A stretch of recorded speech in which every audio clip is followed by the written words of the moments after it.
Hello friends, welcome back to Anveshana channel. आज हम लोग पढ़ेंगे हिंदी की प्रमुख बोलियां और उनका पारस्परिक संबंध। ठीक है, आज हम लोग हिंदी की प्रमुख बोलियों के बोलियां और उनके पारस्परिक संबंधों के विषय में पूरे विस्तार से पढ़ेंगे। ठीक है, चलिए पढ़ना स्टार्ट करते हैं। देखिए, एक भाषा के अंतर्गत कई उपभाषा तथा उपभाषा के अंतर्गत कई बोलियां आती है। ठीक है, मतलब देखिए, एक भाषा के अंतर कई उपभाषा आती है। ठीक है, और उपभाषा के अंतर्गत कई बोलियां आती है। ठीक है, सबसे पहले हम लोग देखते हैं बोली। बोली क्या होता है? बोली एक सीमित क्षेत्र में बोला जाता है। ठीक है, और बोली का अपना कोई साहित्य नहीं होता है। ठीक है, देखिए, बोली एक छोटे से क्षेत्र में बोली जाती है। ठीक है, बोली में कोई साहित्य रचना नहीं होती है। ठीक है, अब हम लोग देखते हैं उपभाषा। उपभाषा क्या होती है? देखिए, जब बोली में साहित्य रचना होने लगती है। ठीक है, बोली में क्या होने लगता है? साहित्य रचना होने लगती है और बोली का विस्तार होने लगता है। ठीक है, तो उसी चीज को लिखा गया है यहाँ पे। देखिए, उसके क्षेत्र का विकास हो जाता है, यह बोली न रहकर उपभाषा बन जाती है। ठीक है, मतलब जब बोली का क्षेत्र विस्तार हो जाता है तो यह बोली न रह के उपभाषा बन जाती है। ठीक है, नेक्स्ट देखिए भाषा। अब हम लोग देखते हैं भाषा क्या होता है। ठीक है, देखिए, साहित्यकार जब उस उपभाषा को अपने साहित्य के द्वारा परिनिष्ठित सर्वमान्य रूप प्रदान कर देते हैं तथा उसका क्षेत्र विस्तार हो जाता है तो वह भाषा कहलाने लगती है। ठीक है, मतलब भाषा में क्या होता है कि इसमें साहित्य रचनाएं पाई जाती है। ठीक है, और ये परिनिष्ठित भाषा होती है। ठीक है, देखिए, साहित्यकार जब उपभाषा में, ठीक है, जो उपभाषा है उसमें साहित्य रचनाएं होने लगती है और ये उपभाषा का क्षेत्र विस्तार हो जाता है। ठीक है, क्षेत्र विस्तार होने लग जाता है तो यह भाषा कहलाने लगती है। यहाँ पे देखिए, जॉर्ज अब्राहम ग्रियर्सन ने सर्वप्रथम हिंदी उपभाषाएं और बोलियों का वर्गीकरण किया था। ठीक है, 1889 ईस्वी में। ठीक है, अपनी पुस्तक modern vernacular literature of Hindustan में। ठीक है, देखिए यहाँ पे सर्वप्रथम एक अंग्रेज प्रशासनिक अधिकारी, ठीक है, सबसे पहले जॉर्ज अब्राहम ग्रियर्सन ने 1889 में modern vernacular literature of Hindustan में हिंदी की उपभाषाओं और बोलियों का वर्गीकरण प्रस्तुत किया। ठीक है, ये काफी इंपॉर्टेंट है कि सबसे पहले उपभाषाओं और बोलियों का वर्गीकरण किसने किया? तो अंग्रेज प्रशासनिक अधिकारी जॉर्ज अब्राहम ग्रियर्सन ने। ठीक है, 1889 ईस्वी में। ठीक है, इनकी जो पुस्तक है modern vernacular literature of Hindustan में। बाद में ग्रियर्सन ने 1894 ईस्वी में भारत का भाषायिक सर्वेक्षण आरंभ किया। ठीक है, इन्होंने क्या किया? भाषायिक सर्वेक्षण आरंभ किया। ठीक है, और 1927 ईस्वी में संपन्न हो गया। ठीक है, 1927 ईस्वी में खत्म, मतलब समाप्त हो गया। उसके बाद संपादित ग्रंथ का नाम ए लिंग्विस्टिक सर्वे ऑफ इंडिया रखा। ठीक है, और इन्होंने हिंदी क्षेत्र की बोलियों को 5 उपभाषाओं में बांटा। ठीक है, यहाँ पे बताया जा रहा है कि जॉर्ज अब्राहम ग्रियर्सन ने सर्वप्रथम हिंदी भाषा की उपभाषाओं और बोलियों की चर्चा की। ठीक है, और 1927 ईस्वी में इन्होंने एक सर्वे किया। ठीक है, सर्वे करने के बाद इन्होंने एक पुस्तक लिखा, ए लिंग्विस्टिक सर्वे ऑफ इंडिया। ठीक है, इस पुस्तक में इन्होंने हिंदी की बोलियों, ठीक है, हिंदी की बोलियां और 5 उपभाषाओं का चर्चा किया। ठीक है, इन्होंने मतलब 5 उपभाषाओं की चर्चा की और 17 बोलियां बताई। आगे देखिए, सन 1926 में सुनीति कुमार चटर्जी ने बांग्ला भाषा का उद्भव और विकास में हिंदी की उपभाषाओं व बोलियों में वर्गीकरण प्रस्तुत किया। ठीक है, इन्होंने उपभाषाओं और बोलियों में वर्गीकरण प्रस्तुत किया। ठीक है, परंतु इन्होंने, ठीक है, सुनीति कुमार चटर्जी ने पहाड़ी बोली को सम्मिलित नहीं किया। ठीक है, तो इन्होंने पहाड़ी बोली का सम्मिलित नहीं किया। ठीक है, आगे देखिए, सन 1993 में धीरेन्द्र वर्मा, ठीक है, फिर धीरेन्द्र वर्मा ने हिंदी भाषा का इतिहास, ठीक है, हिंदी भाषा का इतिहास लिखा। ठीक है, 1933 ईस्वी में। ठीक है, मुख्यतः सुनीति कुमार चटर्जी के वर्गीकरण पर ही आधारित था। ठीक है, मतलब धीरेन्द्र वर्मा का जो लिखा हुआ था वो सुनीति कुमार चटर्जी के वर्गीकरण पर ही आधारित था। ठीक है, केवल उसमें कुछ संशोधन किए। ठीक है, संशोधन किए, जैसे कि उसमें पहाड़ी भाषाओं को भी शामिल किया। ठीक है, तो धीरेन्द्र वर्मा ने पहाड़ी भाषाओं को शामिल किया। अब देखिए अपभ्रंश का क्षेत्रीय रूप और इससे विकसित होने वाली भाषाएं। ठीक है, देखिए सौरसेनी अपभ्रंश से किन किन भाषाओं का विकास हुआ? पश्चिमी हिंदी, राजस्थानी और गुजराती। ठीक है, फिर देखिए मागधी अपभ्रंश से किन किन भाषाओं का विकास हुआ? बिहारी, बंगला, उड़िया और असमिया। ठीक है, फिर देखिए ब्राचर से सिंधी और पंजाबी भाषाओं का विकास हुआ। ठीक है, देखिए महाराष्ट्र मराठी। ठीक है, अर्धमागधी से पूर्वी हिंदी। ठीक है, और खस से पहाड़ी हिंदी का विकास हुआ। अब देखिए हिंदी की उपभाषाएं एवं बोलियां। ठीक है, देखिए इधर उपभाषा है और इधर बोलियां हैं। ठीक है, सबसे पहले पश्चिमी हिंदी से कौन कौन बोलियां विकसित हुई? देखिए खड़ी बोली को कौरवी भी कहा जाता है। ठीक है, तो खड़ी बोली, ब्रज भाषा, कनौजी, बुंदेली, ठीक है, हरियाणवी, ठीक है, इसे बांगड़ू भी कहा जाता है। नेक्स्ट देखिए राजस्थानी हिंदी से भी 4 बोलियों का विकास हुआ। ठीक है, मरवाड़ी, जयपुरी या ढूंढाली, ठीक है, मेवाती और मालवी। ठीक है, देखिए पश्चिमी राजस्थानी को ही मरवाड़ी कहा जाता है। ठीक है, पूर्वी राजस्थानी को जयपुरी कहा जाता है, उत्तरी राजस्थानी को मेवाती कहा जाता है और दक्षिणी राजस्थानी को मालवी कहा जाता है। ठीक है, अब देखिए पूर्वी हिंदी के अंतर्गत 3 बोलियां विकसित हुई। ठीक है, अवधी, बघेली और छत्तीसगढ़ी। ठीक है, इसको हम लोग ट्रिक से याद कर सकते हैं, ABC। ठीक है, A से अवधी, B से बघेली, C से छत्तीसगढ़ी।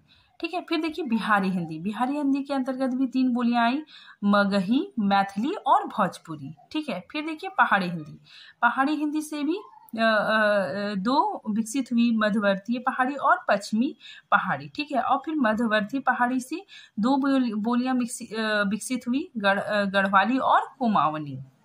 अब देखिए भारत के हिंदी भाषी राज्य। ठीक है, अब भारत के किन किन राज्यों में हिंदी बोली जाती है? ठीक है, देखिए उत्तर प्रदेश, मध्य प्रदेश, झारखंड, छत्तीसगढ़, हिमाचल प्रदेश, उत्तराखंड, बिहार, राजस्थान, दिल्ली और हरियाणा। ठीक है, तो इन राज्यों में हिंदी मुख्यतः बोली जाती है। ठीक है, अब देखिए हिंदी की प्रमुख बोलियां और उनके क्षेत्र। ठीक है, अब हम लोग हिंदी के प्रमुख बोलियां और उनके क्षेत्र के बारे में पढ़ेंगे। ठीक है, सबसे पहले देखिए कौरवी को खड़ी बोली। ठीक है, खड़ी बोली को कौरवी भी कहा जाता है। ठीक है, देखिए मूल नाम खड़ी बोली का मूल नाम क्या है? कौरवी। ठीक है, आगे देखिए ग्रियर्सन, सुनीति कुमार चटर्जी, धीरेन्द्र वर्मा आदि अधिकांश भाषा वैज्ञानिकों के अनुसार खड़ी बोली मानक हिंदी का आधार कौरवी है। ठीक है, खड़ी बोली मानक हिंदी का आधार कौरवी है। अब देखिए खड़ी बोली के अन्य नाम कौन कौन से हैं? देखिए हिंदुस्तानी, सर हिंदी, वर्नाकुलर आदि। ठीक है, फिर देखिए क्षेत्र केंद्र कुरु जनपद अर्थात मेरठ और दिल्ली के आसपास बोली जाती है। ठीक है, मतलब खड़ी बोली मेरठ और दिल्ली के आसपास बोली जाती है। ठीक है, अब देखते हैं क्षेत्र। ठीक है, क्षेत्र कहाँ कहाँ खड़ी बोली जाती है, किन किन क्षेत्रों में? देखिए रामपुर, ठीक है, मुरादाबाद, बिजनौर, मेरठ, सहारनपुर, देहरादून, अंबाला, ठीक है, मुजफ्फरपुर, पटियाला के पूर्वी भाग में बोली जाती है। आगे देखिए कौरवी का क्षेत्र को पहले कुरु जनपद कहते थे। ठीक है, कौरवी के क्षेत्र को पहले कुरु जनपद कहते थे। ठीक है, इसी आधार पर राहुल सांकृत्यायन ने इस बोली को कौरवी नाम दिया। ठीक है, तो ये काफी इंपॉर्टेंट है कि कौरवी नाम किसने दिया? तो राहुल सांकृत्यायन जी ने दिया। ठीक है, फिर देखिए कौरवी, ठीक है, हरियाणवी और दक्कनी, ये क्या है? औकार बहुला है। ठीक है, नेक्स्ट देखिए हरियाणवी। ठीक है, यहाँ पे देखिए हरियाणवी का विकास उत्तरी सौरसेनी अपभ्रंश के पश्चिमी रूप से हुआ। ठीक है, और हरियाणवी का अन्य नाम क्या है? बांगड़ू।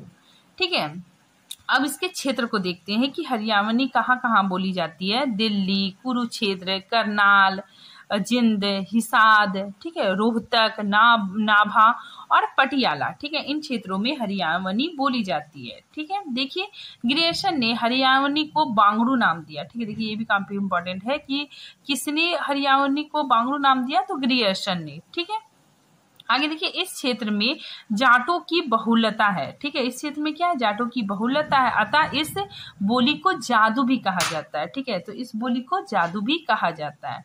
ठीक है, देखिए हरियावनी को बांगड़ू नाम किसने दिया, तो ग्रियर्सन ने। ठीक है, ये काफी इंपॉर्टेंट है। फिर किस बोली को जादू कहा जाता है, तो हरियावनी को। ठीक है, फिर आगे देखिए, डॉक्टर धीरेन्द्र वर्मा ने हरियावनी को स्वतंत्र बोली ना मानकर खड़ी बोली का ही एक उप रूप माना है। हम लोग देखते हैं दक्कनी हिंदी। ठीक है, देखिए दक्कनी हिंदी पश्चिमी हिंदी के अंतर्गत इसको इंक्लूड किया गया है। ठीक है, देखिए दक्कनी, हरियावनी, कौरवी, ब्रज, कनौजी एवं बुंदेली। ठीक है, तो दक्कनी हिंदी को पश्चिमी हिंदी में शामिल किया गया है। ठीक है, अब आगे देखिए, दक्कनी पश्चिमी हिंदी उपभाषा की वह बोली है जो पश्चिमी हिंदी क्षेत्र के बाहर मुंबई, चेन्नई और हैदराबाद के आसपास बोली जाती है। ठीक है, ये काफी इंपॉर्टेंट क्वेश्चन है कि दक्कनी पश्चिमी हिंदी उपभाषा की वह बोली है जो पश्चिमी हिंदी क्षेत्र के बाहर, ठीक है, कहाँ कहाँ बोली जाती है, मुंबई, चेन्नई और हैदराबाद के आसपास बोली जाती है। ठीक है, अब हम इसके क्षेत्र को देखते हैं कि दक्कनी कहाँ कहाँ बोली जाती है।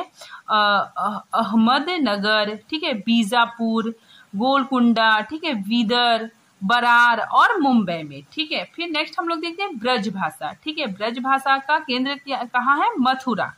ठीक है, देखिए ब्रज भाषा कहाँ कहाँ बोली जाती है, उत्तर प्रदेश में कहाँ कहाँ बोली जाती है, मथुरा, आगरा, अलीगढ़, ठीक है, मैनीपुर, एटा, बंदयू, बरेली। ठीक है, और मध्य प्रदेश के अंतर्गत ग्वालियर का पश्चिमी भाग में बोली जाती है। ठीक है, और फिर राजस्थान के अंतर्गत भरतपुर, करौली, ठीक है, धौलपुर, जयपुर का पूर्वी भागों में बोली जाती है। ब्रज भाषा कनौजी और बुंदेली, ठीक है, ये औकार बहुला है। ठीक है, देखिए ब्रज भाषा बोलने वाले लोगों की संख्या कितना है, 3 करोड़। ठीक है, और देश के बाहर तजुओबेकिस्तान में भी बोला जाता है। ठीक है, नेक्स्ट देखिए कनौजी। ठीक है, देखिए कनौजी जनपद का पुराना नाम पंचाल है। ठीक है, काफी इंपॉर्टेंट है, क्वेश्चन इससे पूछा जाता है। ठीक है, तो याद रखिएगा आप लोग कि कनौजी जनपद का पुराना नाम पंचाल था। ठीक है, कनौज ही कनौजी बोली का केंद्र है। ठीक है, इसका क्षेत्र देखते हैं कि कनौजी कहाँ कहाँ बोली जाती है। उत्तर प्रदेश के शाहजहांपुर, ठीक है, हरदोई, कनौज, फर्रुखाबाद, कानपुर, इटावा और पीलीभीत। ठीक है, पीलीभीत में कनौजी बोली जाती है। ठीक है, नेक्स्ट देखिए बुंदेली। ठीक है, बुंदेली हम लोग देखते हैं कि बुंदेली कहाँ कहाँ बोली जाती है, झांसी, जालौन, हमीरपुर, बांदा, ठीक है, छतरपुर, ठीक है, ग्वालियर, भोपाल, ठीक है, सिवानी, ठीक है, होशंगाबाद। तो इन क्षेत्रों में बुंदेली भाषा बोली जाती है। ठीक है, ये औकार बहुला है। ठीक है, ये औकार बहुला भाषा है। ठीक है, फिर आगे देखिए, लाल कवि ने छत्रसाल बुंदेली की आज्ञा से बुंदेली में, ठीक है, बुंदेली में छत्र प्रकाश नामक ग्रंथ की रचना की थी। ठीक है, आगे देखिए, बुंदेली में लोक साहित्य पर्याप्त मात्रा में है। ठीक है, तो बुंदेली भाषा में लोक साहित्य पर्याप्त मात्रा में है। ठीक है, देखिए ईसूरी के फाग, ये काफी इंपॉर्टेंट है। देखिए ईसूरी के फाग बहुत प्रसिद्ध है। ठीक है, नेक्स्ट देखिए, हिंदी भाषा के प्रसिद्ध लोक गाथा अल्लाह मुल्ता बुंदेली की एक उपबोली बनाफरी में लिखा गया है। अब देखिए अवधि का केंद्र कहाँ है, अयोध्या या फिर अवध में बोली जाती है। ठीक है, इनके क्षेत्रों को देखते हैं कि ये कहाँ कहाँ बोली जाती है, अयोध्या, लखनऊ, लखीमपुर खीरी, बहराइच, गोंडा, सीतापुर, उन्नाव, फैजाबाद, ठीक है, सुल्तानपुर, रायबरेली, ठीक है, प्रतापगढ़, मिर्जापुर, ठीक है, बाराबंकी, इन आदि क्षेत्रों में बोली जाती है। ठीक है, फिर देखिए बघेली। ठीक है, हम लोग बघेली बोली के बारे में थोड़ा पढ़ते हैं। देखिए रीवा तथा आसपास का क्षेत्र बघेली राजपूतों के वर्चस्व के कारण बघेलखंड कहलाया। ठीक है, और वहां की बोली बघेलखंडी या फिर बघेली कहलाई। ठीक है, आगे देखिए, बघेली को दक्षिणी अवधि भी कहा जाता है। देखिए ये काफी इंपॉर्टेंट है कि बघेली को दक्षिणी अवधि भी कहते हैं। इस बोली का क्षेत्र रीवा है। ठीक है, अतः इसे रिवाई कहा जाता है। ठीक है, तो ये काफी इंपॉर्टेंट है कि बघेली को रिवाई कहा जाता है। ठीक है, अब देखिए इसका क्षेत्र कहाँ कहाँ है। ठीक है, यह बोली मध्य प्रदेश के दामोह, जबलपुर, रीवा, ठीक है, बालाघाट में बोली जाती है। ठीक है, फिर देखिए उत्तर प्रदेश के किन किन क्षेत्रों में बोली जाती है। देखिए बांदा, फतेहपुर, हमीरपुर आदि जिलों के कुछ भागों में बोली जाती है। ये छत्तीसगढ़ी, ठीक है, छत्तीसगढ़ की बोली छत्तीसगढ़ी कहलाई। ठीक है, इसे लरिया या खलटाही भी कहते हैं। फिर देखिए छत्तीसगढ़ी बोली का विकास अर्धमागधी अपभ्रंश के दक्षिणी रूप से हुआ है। ठीक है, देखिए काफी इंपॉर्टेंट है कि छत्तीसगढ़ी बोली का विकास अर्धमागधी अपभ्रंश के दक्षिणी रूप से हुआ है। ठीक है, देखिए छत्तीसगढ़ी की मुख्य उपभाषाएं कौन कौन है। सरगुजिया, ठीक है, सदरी, बैंगानी, ठीक है, बिझवाली आदि। ठीक है, अब इसका देखते हैं क्षेत्र। ठीक है, कहाँ कहाँ बोली जाती है। देखिए सरगुजा, बिलासपुर, रायगढ़, दुर्ग, ठीक है, नंदगांव, रायपुर, खेरागढ़ और कोरिया आदि क्षेत्रों में बोली जाती है। आगे देखिए भोजपुरी। ठीक है, बोली के अर्थ में भोजपुरी का सर्वप्रथम प्रयोग 1789 ईस्वी में हुआ। ठीक है, यह शब्द काशी के राजा चेता सिंह के सिपाहियों की बोली के लिए प्रयुक्त हुआ। ठीक है, देखिए भोजपुरी बोलने वालों की संख्या की दृष्टि से हिंदी की बोलियों में भोजपुरी का प्रथम स्थान है। ठीक है, मतलब बोलने वालों की संख्या की दृष्टि से हिंदी की बोलियों में भोजपुरी का प्रथम स्थान है। ठीक है, मतलब भोजपुरी का प्रथम स्थान है। ठीक है, देखिए बिहार राज्य के भोजपुर जनपद इस बोली का केंद्र है। ठीक है, आगे देखिए भोजपुरी का अधिकांश भूभाग उत्तर प्रदेश में और कुछ भाग बिहार प्रांत में बोली जाती है।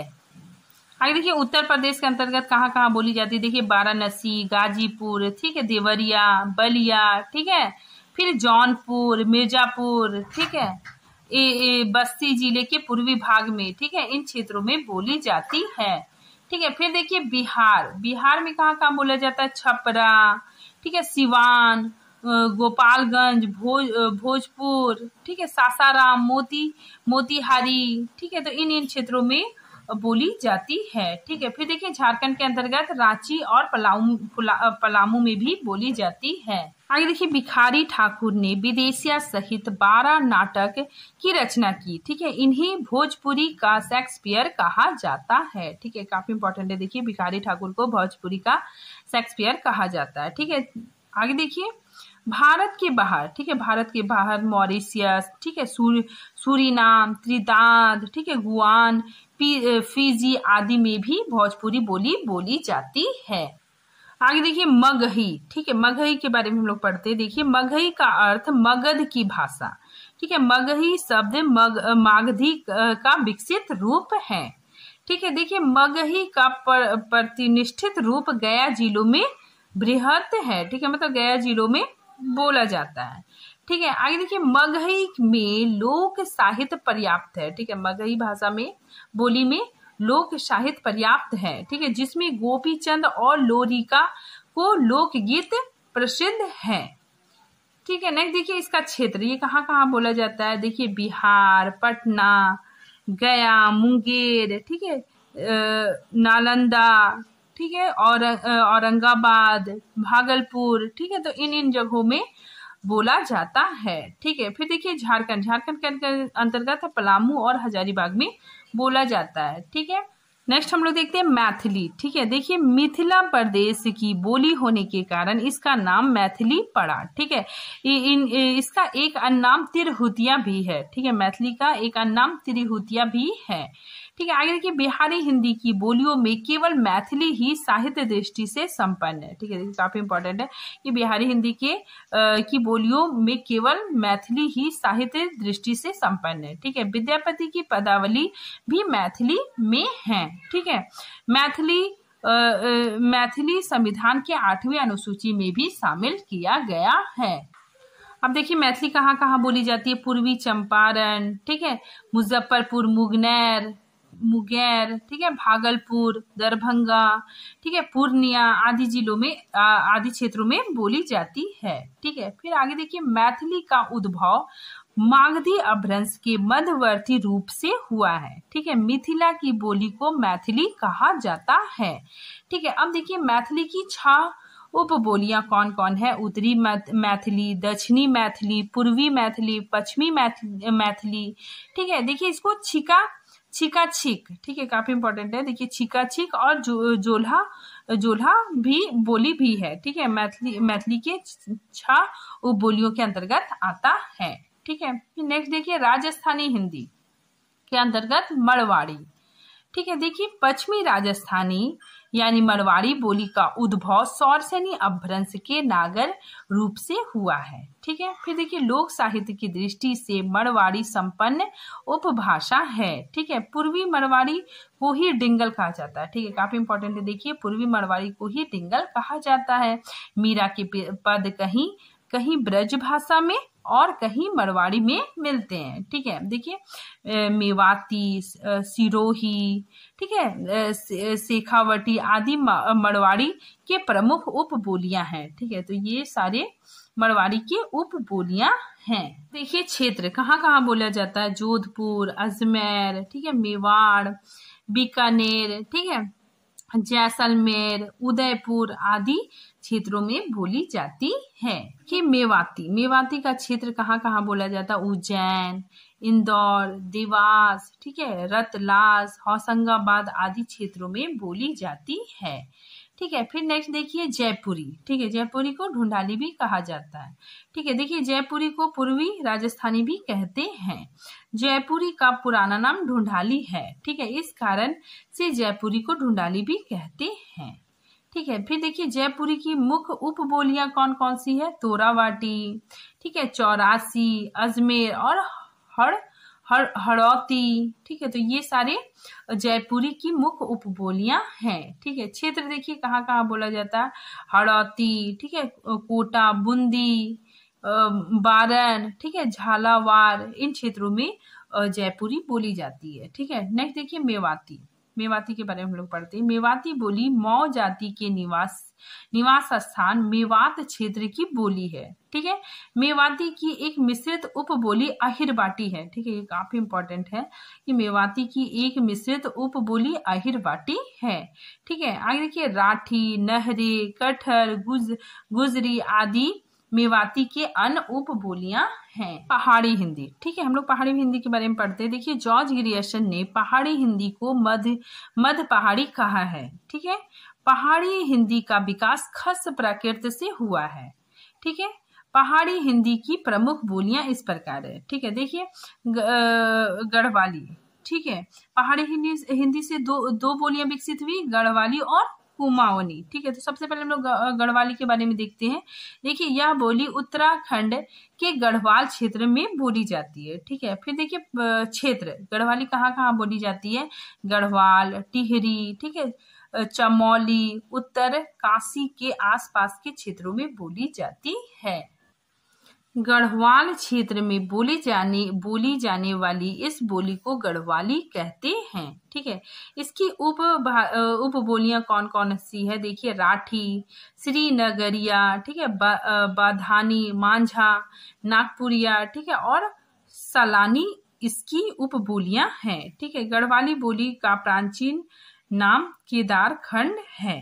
देखिए कुमाऊनी। ठीक है, कुमाऊनी का केंद्र उत्तराखंड है। ठीक है, कुमाऊनी का पुराना नाम कुमांचल था। इसके अंतर्गत नैनीताल, ठीक है, पिथौरागढ़, अल्मोड़ा, ठीक है, आदि जिलों में बोले जाती है। ठीक है, कुमाऊनी में 12 उपबोलियां हैं। ठीक है, तो आज ये टॉपिक यहीं पे खत्म होता है। मिलते हैं नेक्स्ट टॉपिक में, तब तक के लिए थैंक यू।